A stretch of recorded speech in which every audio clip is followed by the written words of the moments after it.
Assalamualaikum dan halo geng. Salam satu bikers lah. Kembali ke channel Makan Motor dan Touring Noah TV.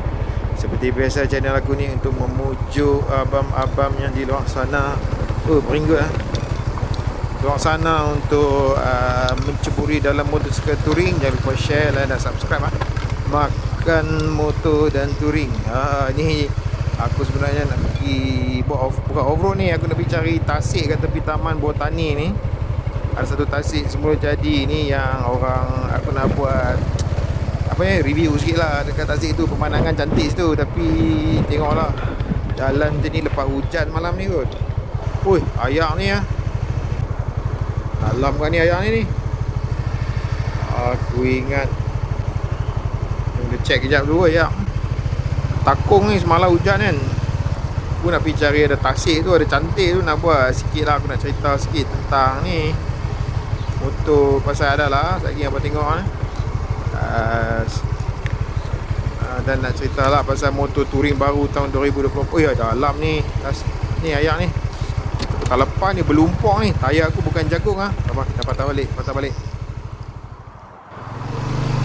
Okey tadi tu kita cari tempat lain lah, nak buat ni sembang-sembang sikit pasal motor. Ada benda aku nak cakap sikit pasal motor ni, tapi benda yang utama yang kita nak sembang ini adalah motor baru Adventure, Touring Adventure yang akan keluar pada tahun depan.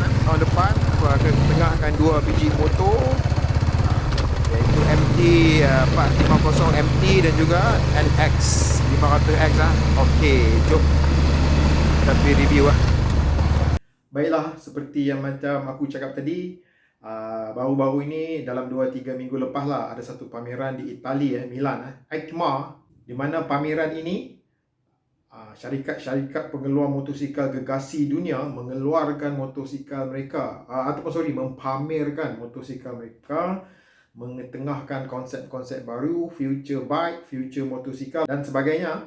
Jadi dalam rancangan ini aku selalu ingin meng-highlightkan ataupun ingin mengetengahkan motosikal touring yang terbaru yang akan keluar pada tahun 2024 tahun depan Sekarang tahun ni 2023 Disember.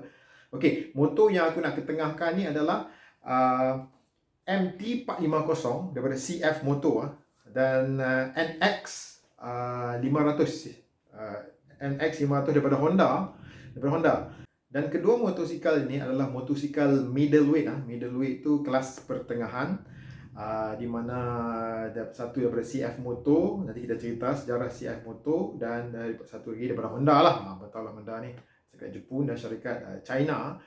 Tapi sebelum tu kita nak sembang sikit, ilmiah sikit lah. Kita nak sembang sebagai pengguna, bukan sembang jurutera, tentang spesifikasi motosikal tu. Bila dia belum sampai lagi di negara kita kita boleh buat satu teori. Kita nak kaji karakter motosikal tersebut lah. Karakter motosikal tu dengan cara kita tengok on paper.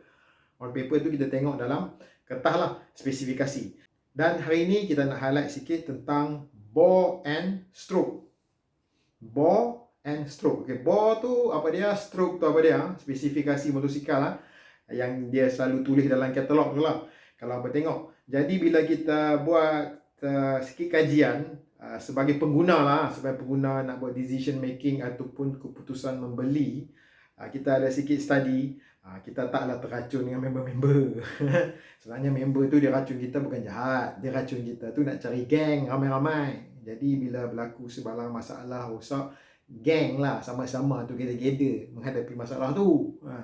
Tapi masalahnya kalau motosikal yang kita ikut kawan beli tak sama dengan kita punya feel, tak sama dengan hati dan feeling kita.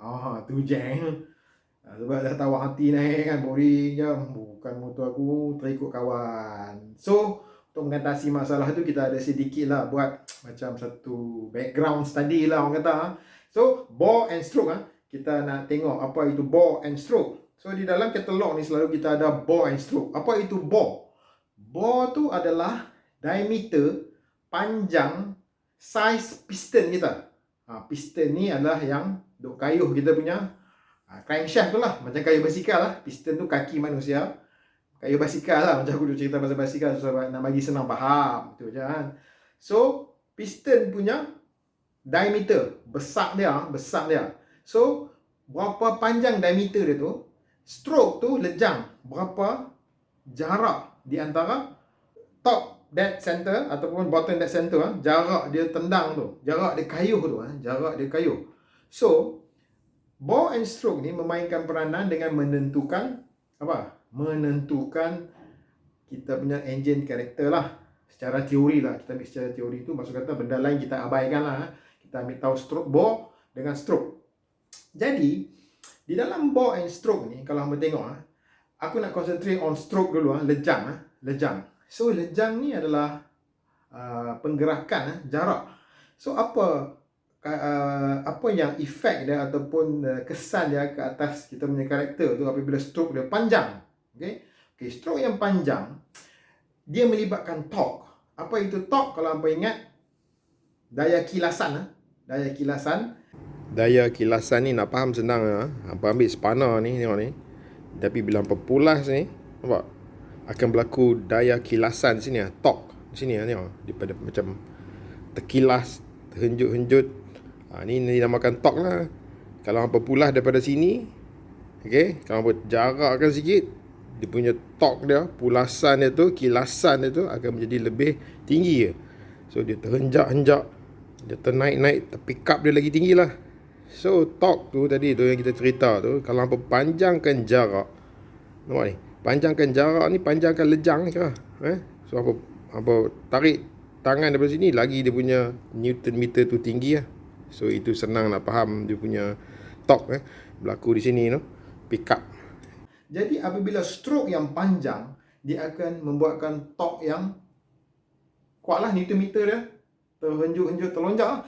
Contoh aku bagi dalam minyak diesel lah, kita nak menggerakkan jentera yang berat, stroke dia pun panjang. Kerana apa? Memerlukan kilasan yang tinggi untuk menggerakkan jentera yang laju, jentera yang berat. Jadi, minyak petrol tak boleh meletup sampai tarik stroke tinggi panjang. Ini kena menggunakan minyak diesel. Di mana minyak diesel ni adalah angin masuk, dia kompres angin saja, baru dia percikkan minyak dan meletup power sampai stroke dia tu boleh tinggi panjang. So bila panjang stroke, daya kilasan yang tinggi. So faham tentang stroke lagi panjang stroke tu, lagi torque dia tinggi kuat. Okay? Dia ada pick up lah, pick up. Ball ni pula melibatkan jarak di antara size ball, size piston tu. Size piston tu apabila dia panjang diameter tu, jadi makin besarlah bulatan dia tu. Bila makin besar bulatan dia tu, makin banyaklah ruang, secara automatiknya akan upgrade lah sisi yang tu. Sisi tu dia placement isi padu dia menjadi lagi besar. Jadi bila lagi besar tu, dicampur pula dengan pintu valve yang lagi besar dan juga tingkap exhaust yang lagi besar keluar. So, dia menghasilkan power. Power pula. Power tu apa? Power tu senang aja. Power tu adalah penggerakan berapa cepat daripada A ke B. Macam bertumbuk kan? Macam bertumbuk lah. Tumbuk macam ni. Daripada sini kan, tumbuk muka musuh. Slow. Tu tak ada power. Kalau apa nak tumbuk bagi power tu, macam Bruce Lee tu, laju kan. Tu power. Daripada A ke B, dia pergi laju. Tu power. Power tu, ball tu lagi besar. Okay, so dikalikan dengan stroke akan mendapat karakter-karakter yang tertentu. Ni aku sembang pasal satu piston. Maksud kata, faktor lain kita abaikan lah. Nanti kita cerita lah tu. So, maksud kata di sini, lagi besar piston, lagi panjang stroke, dia menghasilkan apa? Power yang tinggi dan stroke yang tinggi. Dan apabila kita tahu horsepower tu adalah melibatkan apa? Torque kali RPM bagi adalah nombor dia 5252 apa lah kan. Tapi nak cerita di sini adalah power and stroke yang panjang itu akan menghasilkan satu horsepower ataupun tenaga yang tinggi Dan karakter untuk kalau hamba tengok ball and stroke kalau ball dia lagi besar, piston dia besar, jarak stroke dia pendek, itu kita panggil over square engine. Over square engine ni hamba bayangkan dia power cepat dan stroke pendek. So dia kayuh macam tu. Kaki macam tu. Macam kaki ni. Anak Mr. Incredible ni. Tahu? So maksud kata, dia boleh mencapai RPM yang tinggi. revolution per minute yang tinggi ya. Maksud kata dia dalam 1 minit tu berapa banyak dia boleh laju kan. Dan motor-motor yang over square ni apabila dia pecut dekat highway, dia lambat sikit lah, dia tak ada torque kan. Kalau di satu piston lah, ni kita cerita dulu, nanti kita cerita benda lain lagi ya. Ada benda faktor-faktor banyak lain lagi lah, tapi kita cerita satu dulu pasal piston, bore and stroke. Jadi dekat highway tu, bila dah sampai maximum top speed tu, dia boleh kayuh lagi. Dia revolution yang tinggi, so dia boleh pecut lagi lah dekat highway. So kita panggil engine ni high rev engine lah. Rev yang tinggi lah. Dia boleh kayuh RPM yang tinggi sebab bore dia besar, power, so dia pendek, dia kayuh macam tu. Pendek macam tu. Okay. So ini kita panggil over square. Under square pula adalah bore yang kecil sikit ataupun diameter dia yang lebih pendek daripada stroke dia. Stroke yang kayuh tu lagi panjang. Okay? Lagi panjang jarak dia tu. So maksud kata torque dia tinggi. Okay? Power dia pun okey lah kan. Taklah kata kurang kan, tapi kurang lah sikit ya, sebab dia punya bore tu nak compare dengan yang over square tadi, under square ni lebih torquey. Torque ni kita perlu know apa? Okey, motor yang high torque ni, stroke yang panjang ni, apabila dia nak capai top speed tu cepat. Okey. Dalam beberapa saat dia akan sampai cepat. Nah. Sebab dia torque dia tinggi. Tapi bila dia dah sampai ke top speed, dia macam tu lemah, static lah. Tapi motor yang tadi ni, over square ni kan, dia torque dia rendah. Macam aku cerita dulu lah. Sampai kat top speed tu lagi, sampai dekat tu, dia akan boleh lagi, RPM dia boleh lagi tinggi. So kalau lawan di antara dua ni, kita lawan lah, kita buat secara teori ya. Yang ni cepat lagi pergi, yang satu lagi bila dah perlu lambat sikit, tapi bila dah sampai top speed tengah-tengah highway tu, yang motor over square ni, besar bore tu, pendek kaki tu, pendek jarak kayuhan tu, dia akan boleh terus lagi lah. Itu secara teori. Kalau dalam hukum fizik tu, benda lain kita abaikan lah. Bore and stroke. So diharap hangpa faham ha? Dan ada satu lagi enjin yang square. Square ni bore dia sama dengan stroke dia. Yang ni kategori yang kita akan cerita sekejap lagi. Okay? Motor ni nak kata torque tak ada pun ada. Nak kata dia tak high speed pun high speed juga. Dia bergantung pada jarak dengan bore, nilai bore tu lah. So maksud kata enjin tu dia makan square. Bore sama, ni sama, dan ini adalah merupakan satu karakter yang baik untuk santai-santai lah sayangku. Itu lah lagu dia. Okay? Santai-santai lah. Okay, nanti kita cerita. Dan sekarang kita akan compare, jom kita tengok motor ni antara dua motor middle yang akan sampai. MT450 daripada CF Motor dan CF Motor sejarah dia hangpa tahu dia aku dah ada review pasal CF Motor ni.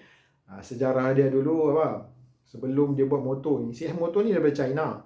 Sebelum dia buat motor ni, dia buat ATV. ATV ni dah laku dah dekat pasaran di Amerika apa semua. Peladang-peladang semua beli ATV dia sebelum dia buat motor. Aku ada sembang dulu pasal ada satu channel ni. Kalau apa boleh tengok, bolehlah subscribe. Aku dulu dah test CF Motor MT650 Aku dah test yang GT650, apa ni, MT800 aku dah try dulu, tapi tak full review lagi. Nanti aku akan buat full review. Dan CF Motor ni adalah company yang dulunya masa dia nak masuk berkecimpung dalam motor. Yang ni tak nak bukti lah, tapi ada kedengaran yang motor MT650 tu adalah DNA daripada Kawasaki R6 tu. Bila dulu dia nak masuk dalam berkecimpung dalam motor. Lepas tu pada tahun 2000 berapa aku dah lupa, 12 ada dah tahun satu tahun tu dia dah sign kontrak dengan KTM untuk mengeluarkan motor-motor KTM. Selepas itu dia menjalinkan ni KTM lah, racing ni KTM, dia menjalinkan hubungan kerjasama industri dan mereka menghasilkan motor-motor adventure mereka. Maksud kata DNA dia telah pun menjadi motor KTM adventure.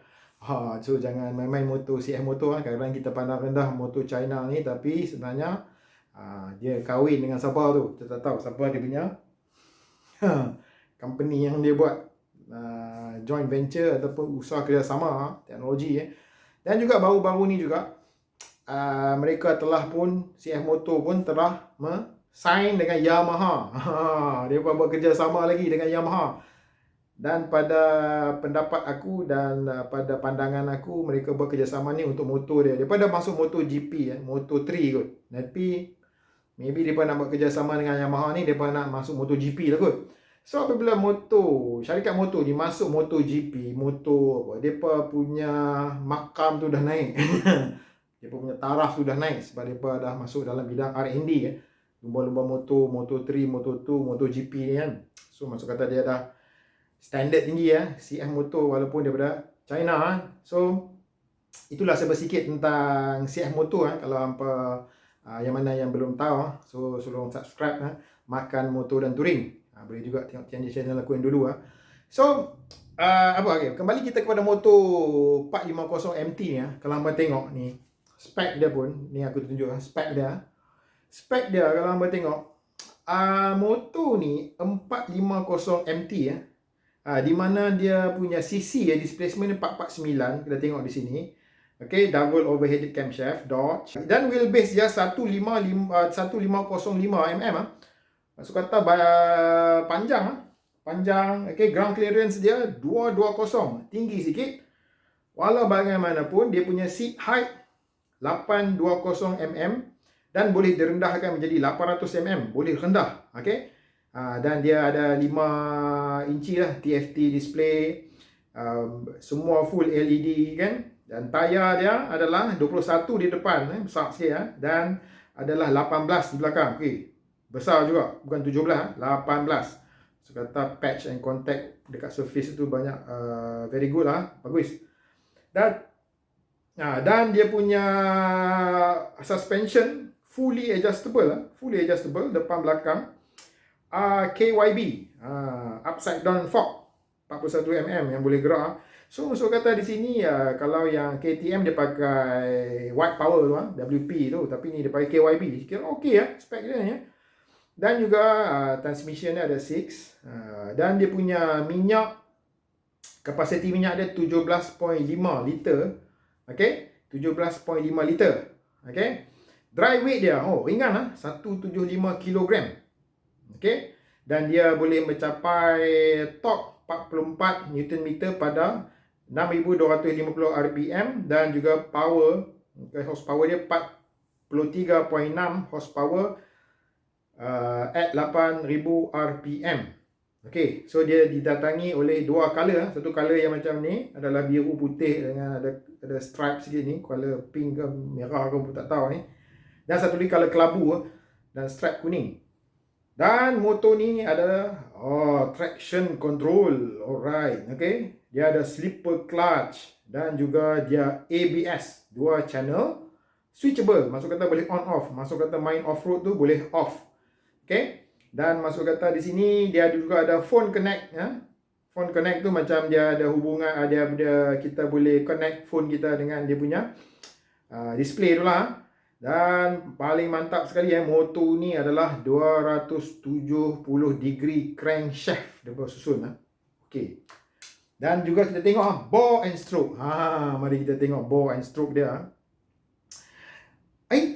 Heran pula, bore and stroke dia 72 bore kali 55.2. Hui, apa tu? Tadi kita sembang lain. Tadi kita sembang kalau bore dia panjang, stroke dia pendek, dia kayuh macam MotoGP. Dan dia pendek, dia kayuh laju untuk motorsport yang over square. So engine dia ni over square. Macam mana tu? Sebab motor ni sebenarnya adalah motor untuk dual terrain. Dia mesti ada torque yang tinggi pada low end. Maksud kata RPM yang rendah, dia kena ada torque dah sebab dia motor off-road. Boleh dibawa off-road So macam mana motor ni mempunyai over square, bukannya under square? Yang tu kita akan kaji. Kita akan discuss. Tadi aku cakap kita discuss secara teori saja kan. Motor ni over square untuk motorsport, high ref high ref. Tetapi itu hanyalah apabila kita kira bore and stroke saja. Ada lagi faktor-faktor lain yang boleh mempengaruhi torque dia pada low RPM. Apakah ia? Dan pada pendapat aku lah, ini aku kajian aku tengok, dia dapat torque daripada low RPM adalah daripada susunan crankshaft dia. Sebab dia bukan satu piston. Yang tadi kita sembang pasal satu je piston, bore and stroke, kan? Pasal satu je piston. Yang ni kita sembang ada twin, dua piston yang disusun secara bersanding, parallel. Dia bersanding, kahwin bersanding secara parallel. Dan apabila dia kayuh, dia buat 270 darjah crankshaft. Maksudnya dia kayuh macam kaki kuda, kuda. Dan ini mungkin akan membolehkan dia bergerak, mendapat torque pada low end, maksudnya RPM yang rendah masa kita tengah start nak apa tu, pecut dekat traffic light baru nak hijau kan, macam tu lah. Dia ada torque sebab yang bayangkan bore stroke dia adalah over square MotoGP high rev dengan torque yang kita buat andaian je lah. Secara on paper, bukannya betul pun, on paper sebab motor pun tak sampai lagi dekat Malaysia, on paper, so kita boleh buat andaian lah. Torque dahsyat, high rev. Hui, mantap motor ni. Mantap motor ni, mantap bau. Aku boleh rasa lah, sebab high rev dengan susunan crankshaft itu. So maksud kata pick up dia mesti best, dengan laju dekat highway pun okey kan. Dengan dicampur power ratio dia overweight. Power dia tinggi, weight dia ataupun berat dia rendah. Lagi mantap, tak bu. 17 berapa ni? 17 berapa ni? 175 kilogram. Dry weight. Maksud kata kalau dry weight tu berat tanpa petrol, liquid, bernalih Maksud kata kalau bertambah lagi weight, tambah lagi minyak semua, dia lebih kurang dalam 190 lah kan. So dia akan, motor ni ada fun lah. Ada keriangan di situ kan. Okay, diharap semua faham bore dan stroke. Okay, so okay, kita pergi kepada satu lagi motor yang akan bakal masuk jalan next year juga, InsyaAllah lah. Tak tahulah, Honda kan. Dia Honda ni sebab motor yang kita tunggu. Dia buat masuk lewat ke tak lewat ke, orang tunggu juga motor dia terbaik lah Honda kan. So kita tengok NX 500. Kita kaji pula karakter dia ni. NX 500 Honda. Okey, Honda. So kita tengok Honda. Okey, displacement dia 471cc lah, 471cc. Dan juga dia punya torque adalah pada berapa RPM ni? 43 Nm at 6500 RPM.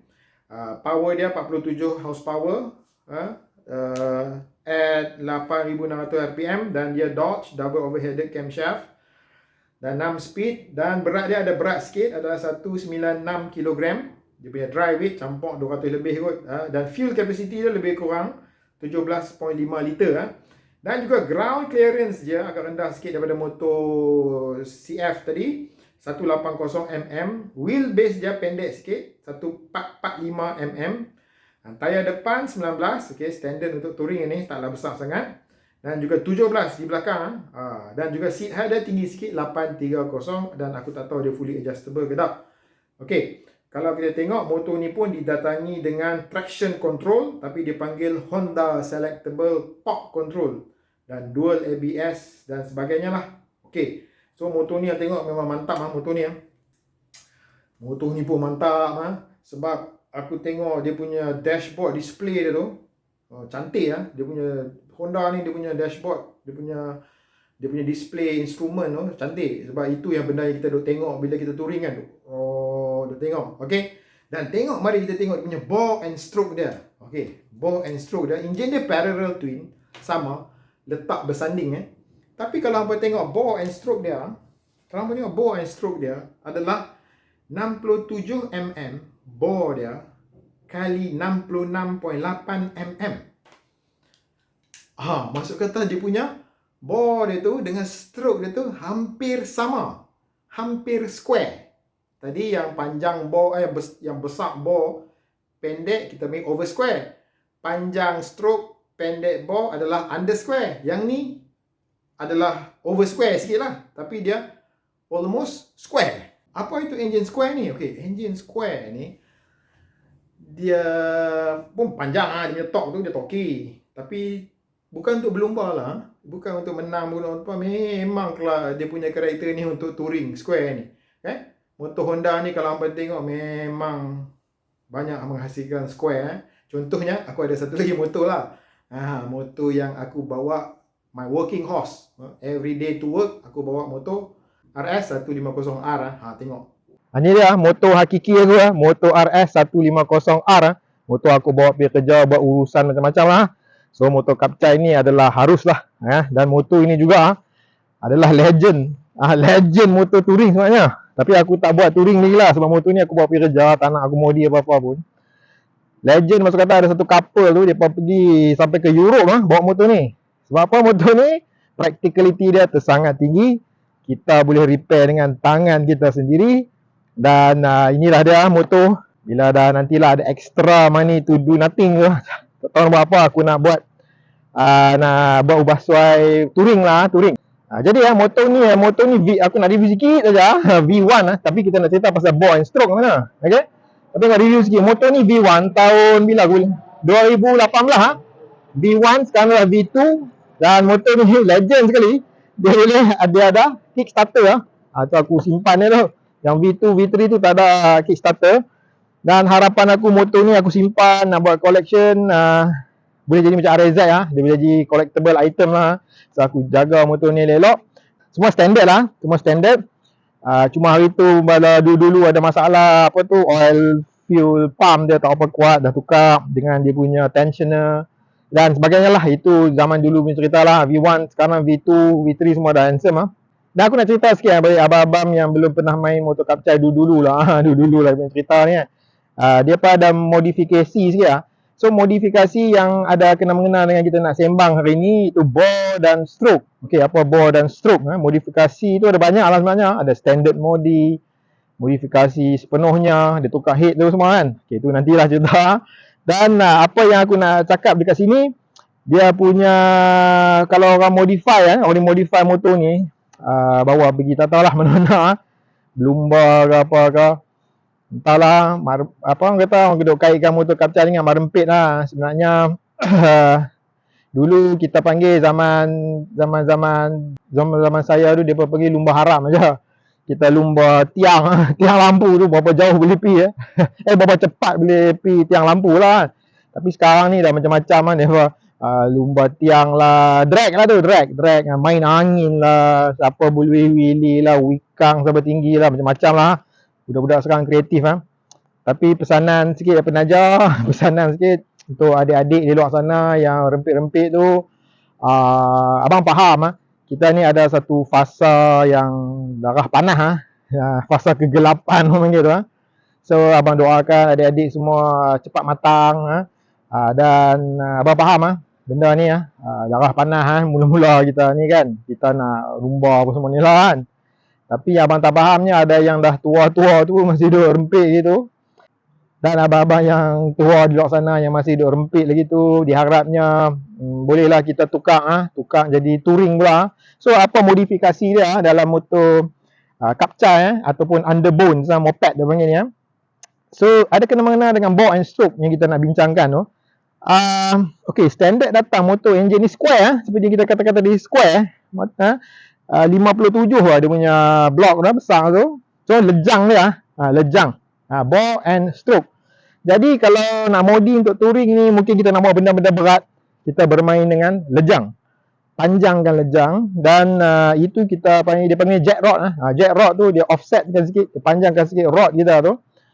Dan juga dia besarkan sikit blok dia besarkan sikit blok tu ataupun piston tu 57 ada yang jadi 62 mm. Ada yang lagi besar 65 mm.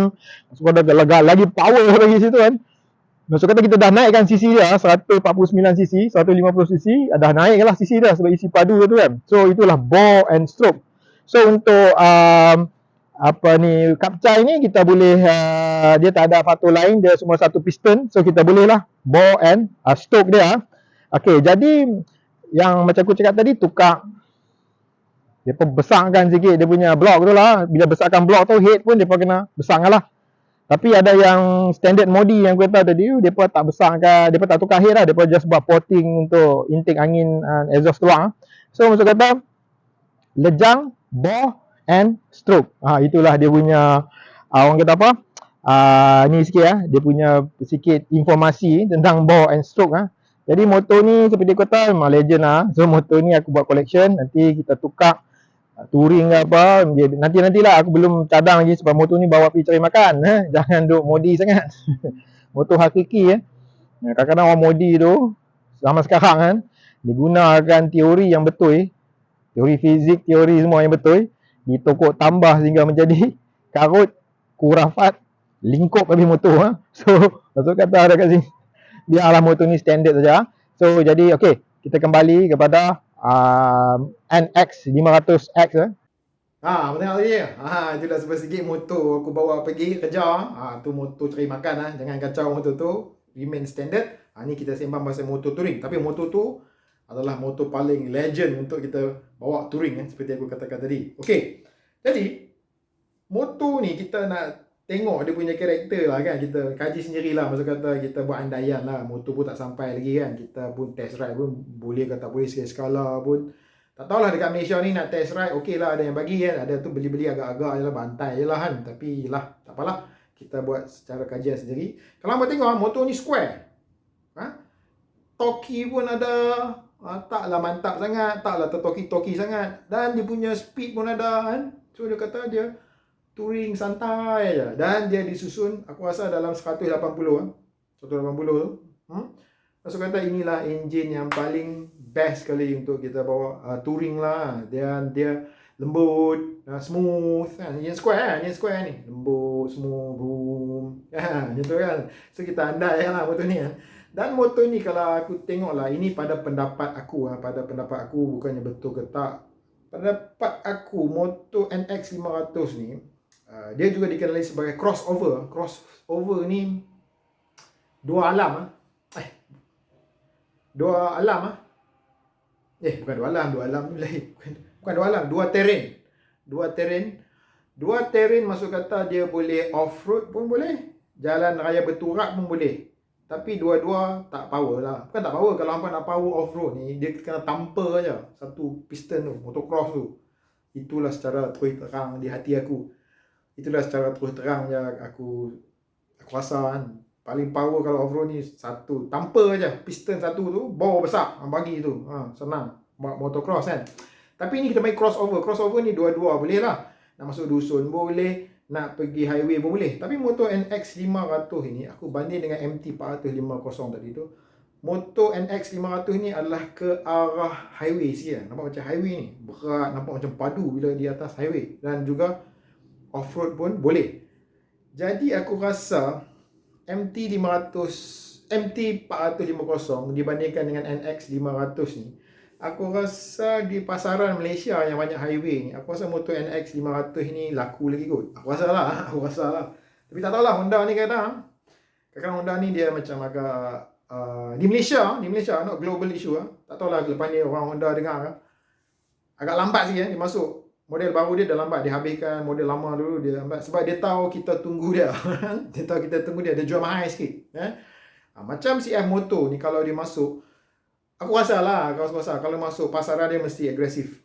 Dia bagi agresif, dan juga kalau dia masuk, aku rasa dia lagi murah sikit daripada motor NX 500 ni. Sebab kalau MT 450 ni masuk, dia akan masuk secara CKD dia akan dipasang di Penang lah, M-Force Motor lah. Kita tahu CF Motor ni yang bawah ni M-Force Motor ni quite powerful dealer ataupun quite powerful company yang baru masuk ni.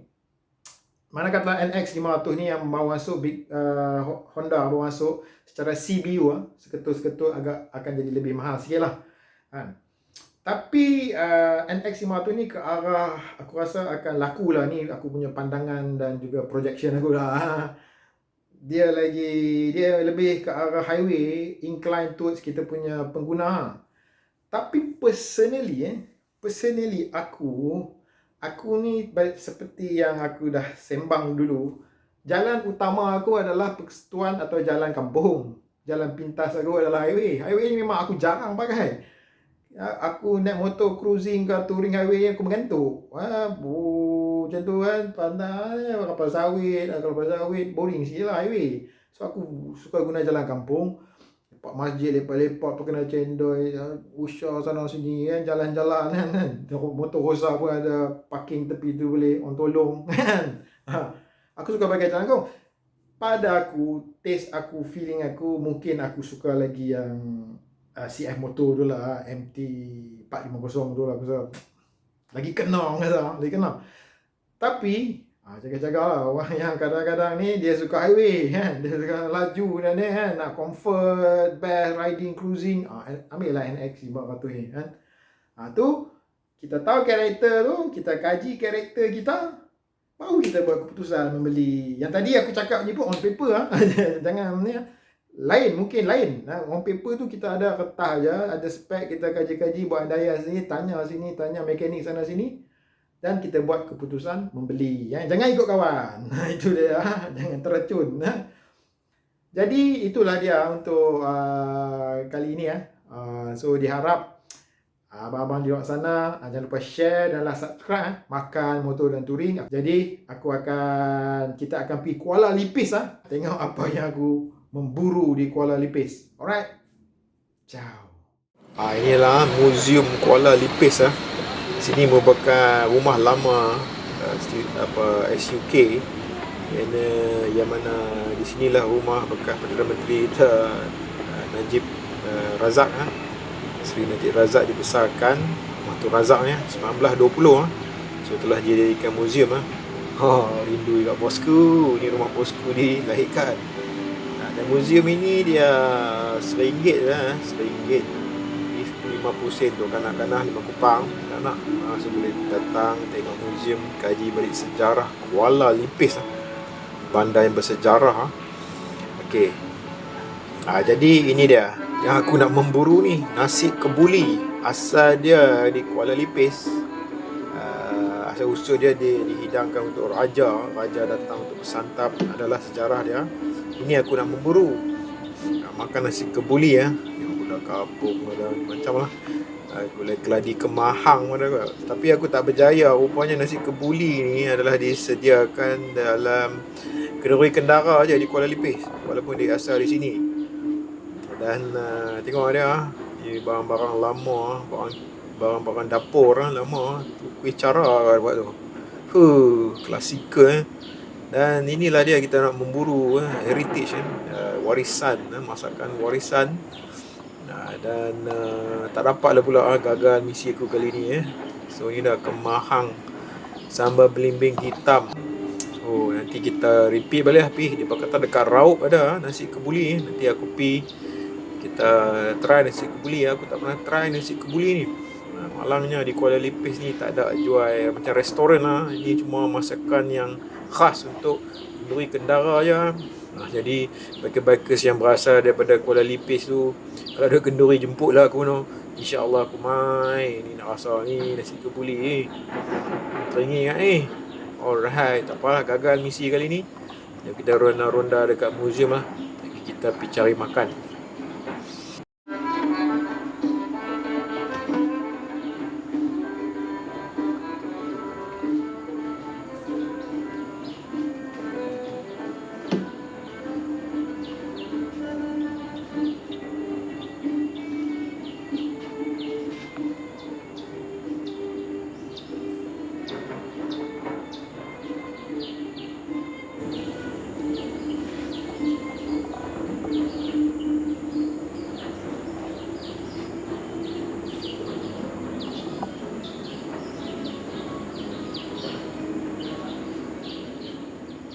Okey, di sini pula aku dekat bandar Kuala Lipis ni dah pejabat pos. Aku akan pergi ke pejabat pos ni.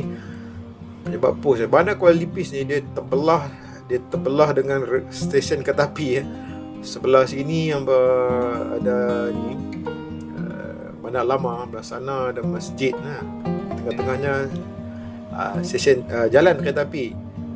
Kalau bertengok ni pejabat pos ni lama ni, tahun bila ni. Dan waktu-waktu dulu pejabat pos ni adalah 0 kilometer untuk tiap-tiap batu atau milestone batu tanda ni. Dikira pejabat pos tu 0 kilometer. So dia kira daripada pejabat pos rupanya. Rupanya pejabat pos ni kita nak hantar surat apa semua, milestone tu dia kira daripada pejabat pos 0 kilometer. Kita ambil gambar sikit. Halo geng, kita ada Kuala Lipis. Dia ada bandar Kuala Lipis, busy juga. Mana ada yang tenang, laid back, relax, santai, best je ni. Ni hari kerja ni, ada polis buat sikit. Ni. Dan ini dia yang kita nak, ni boleh dah ni. Jamil Pulut Rendang. Ini lah.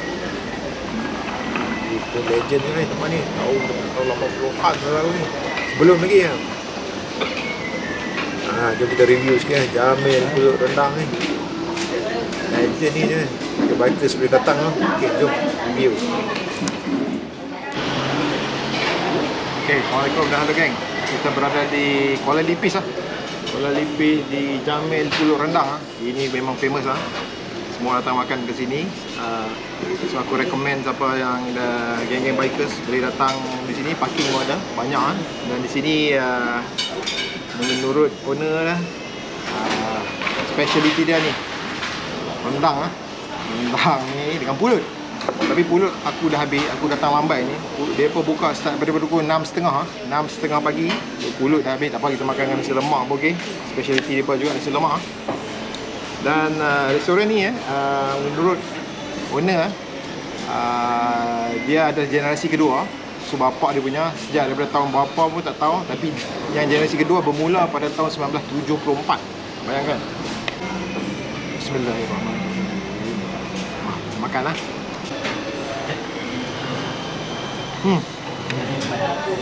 Bau pun dah sedap. Rasa lagi So ini aku rasa bandar yang kita lalu tadi, bandar lama daripada point pejabat pos kosong, Batu Malis tu kosong. Lama lalu kat belakang dia ada Sungai Jelai. Sungai. Jadi kita tengok kita fly drone kat belakang Sungai Jelai ni.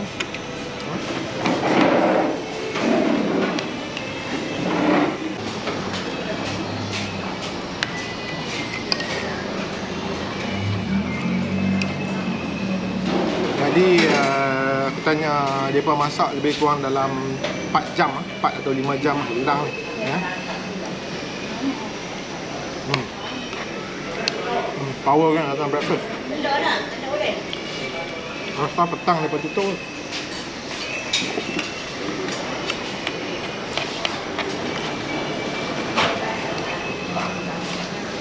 Dan di sini juga asal Kuala Lipis ni asal nasi kebuli Tapi nasi kebuli macam tak ada di sini.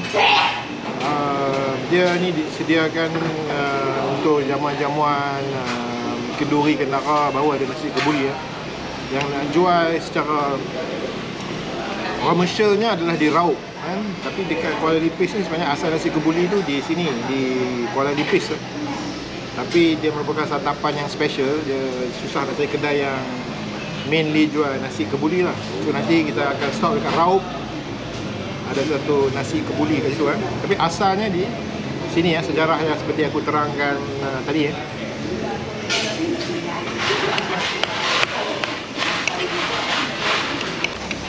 Dan bangunan kat sini pun banyak mural yang di belakang dia perlu lukis mural cantik. Macam kita pergi review tu kat Kuantan kalau apa ingat Kuantan. Resepi turun temurun tu.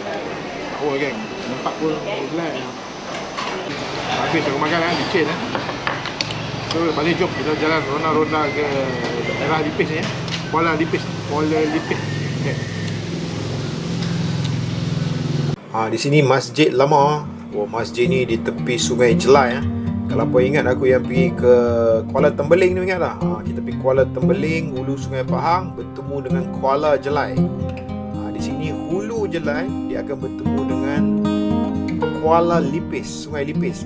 Itu Kuala ni kita dulu geng sungai. Okey, 1888 masjid ni. Lama masjid ni, masjid tua. Tengok ada lukisan mural semua cantik Kita jalan-jalan sekitar riverfront ni, riverfront Sungai Jelai. Kalau pihak tourism boleh menaikkan taraf tempat lepak-lepak kafe depan ni kan. Cantik ni Sungai Jelai. Tapi ni ada ni ayak sikit lah ni. Ni dah Sungai Jelai. Dilarang berenang, arus kuat. Boya ada aku tak tahu. Dia Sungai Jelai. Hulu Sungai Jelai akan bertemu dengan Kuala Sungai Tembeling. Nampak jembatan lah tu. Tu jembatan tu nak pergi ke arah yang kita hari tu lah, ke arah Kuala Tembeling. Dan di sungai ni kan, walaupun gagal kita dalam memburu nasi kebuli, di sini ada satu kedai kopi ya. Tempatannya Sidang Kopi. Ini satu lagi depan sungai ya. Sidang Kopi. Ini memang viral. Tengok autentik dia punya ni. Design dia. Memang sempoi bang. Terkenal kopi depan sungai. Syahdu. Syahdu depan sungai. Tengok relax dengan kopi kan. Dan coffee bean dia pun daripada mahal daripada order. Tak bergaduh nak pergi ke kedai-kedai yang franchise juga, kadang nama je hebat, tapi coffee bean dia tak mantap ni. Dia order Robusta, Arabica apa semua ni, Cuba apa, banyak ni. Grind sendiri, ada coffee machine. Aku pun kalau duit nak beli coffee machine ni buat sendiri. Latte ni bukan susah, lebih susu, americano, macchiato lah, belajar boleh barista mana tu kopi. Baik punya dia buat tu, art nampak tu. Kopi baik punya, tempatannya anak muda buat kedai kopi di Kuala Lumpur ni. Cheesecake, mantap ni cheesecake. Tengok ada cheesecake. Mari minum kopi cheesecake ni, cream brulee. Cream brulee pun sedap ni. Dan ini dia Kula Cake. Ni dia import daripada Kuantan ni. Kalau abang tahu kat Kuantan tu ada Kula Cake. Depa import ni main ni. Depa hantar ni. Hantar kat kafe ni kat Kuala Lumpur, Kuantan Kuala Lumpur. Inilah dia Sidang Kopi. Jangan lupa share lah dan subscribe Dah hampa mai lah, support geng motor ni. Park air depan ni dia kata Sidang Kopi ni. Temai ride sampai support kedai kopi Sidang Kopi di Kuala Lumpur. Jangan lupa share lah dan subscribe. Makan motor dan touring. Mari kita mengopi. Support